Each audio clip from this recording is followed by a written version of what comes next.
আজকে আপনাদের সামনে খুব গুরুত্বপূর্ণ এবং মর্মাহত একটি বিষয় নিয়ে কথা বলতে আসছি। আমি কথা বলতে পারতেছি না, অসুস্থ।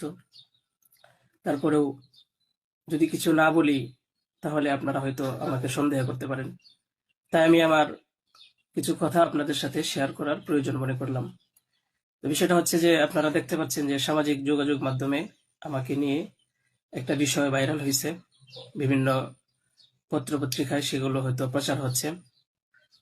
তো আমি আপনাদের বলবো যে এই বিষয়টার সাথে, যে বিষয়টা মেঘলা নামক একটা মেয়ে এবং আমার ছবি দিয়ে যে একটা অপপ্রচার করা হচ্ছে, অপবাদ রটানো হচ্ছে, এটার সাথে আমি কোনোভাবেই সম্পৃক্ত না। আমি এটার বিষয়ে কিছুই জানি না। আমি যদি বলি তাহলে বলবো যে এই মেয়েটা আমাদের এখানে পড়াশোনা করেছে, গত বছর পড়েছে এবং এর আগের বছরও পড়েছে। তো এর আগের বছর পূর্ণ বছর পড়াশোনা করার পরে সে আমাদের মাদ্রাসা থেকে চলে যায়। তো পরবর্তী বছর যখন মাদ্রাসা শুরু হলো তখন আমরা খোঁজ নিয়ে জানতে পারলাম যে কে কে আসে নাই। তো যারা যারা আসছে না তাদের মধ্যে সেও একজন ছিল, যে সে এখান থেকে চলে গেছে অন্য কোথাও। তো খবর নিয়ে জানতে পারলাম সে ঢাকা চলে গেছে, তারা বাবা মার সাথে থাকে।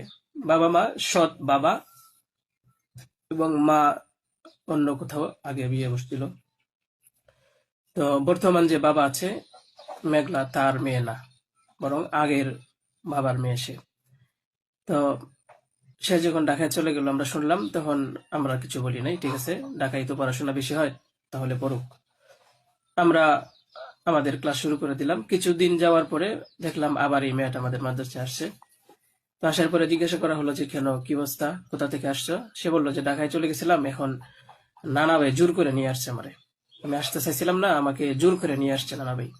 দেশবাসী, আমি আপনাদের সাথে শুধু এই কথাটাই বলতে চাই যে যে মেয়েটা এখানে আসতে চাইছিল না, চাচ্ছিল না, তাকে কেন জোর করে আনা হলো? তাকে জোর করে আনার পিছনে কি কারণ ছিল বা তার কি স্বার্থ ছিল? পরবর্তীতে আমরা এটাও জানতে পারি যে এই মেয়েটা তার এই নানার সাথে রাতের বেলা ঘুমায়। সে নিজেই বলছে। কেন বলছে? যখন আমরা জিজ্ঞাসা করলাম যে তুমি হিজাব পরো না, অন্য মেয়েরা হিজাব পরে, তুমি বুরকা পরো না, অন্য মেয়েরা বুরকা পরে, কারণ তার চলাফেরা সম্পূর্ণ আলাদা ছিল। আপনারা চাইলে গ্রামে গিয়ে মাদ্রাসার ছাত্রছাত্রী যারা আছে তাদের সাথে কথা বলে দেখতে পারেন যে সে সম্পূর্ণ আলাদা ছিল। তার কোনো কিছুই আমাদের কমনের ভিতরে ছিল না, আমরা তাকে কন্ট্রোল করতে পারতেছিলাম না। তো সে এইভাবে কিছুদিন থাকার পরে আমরা ভাবলাম যে হয়তো তাকে আমরা রাখতে পারবো না, কারণ আমরা তাকে কন্ট্রোল করতে পারছি না। হয়তো মেয়েটা অন্য কোথাও গিয়ে যদি কন্ট্রোলে থাকতে পারে, পড়াশোনা করে, তাহলে এটা তার জন্য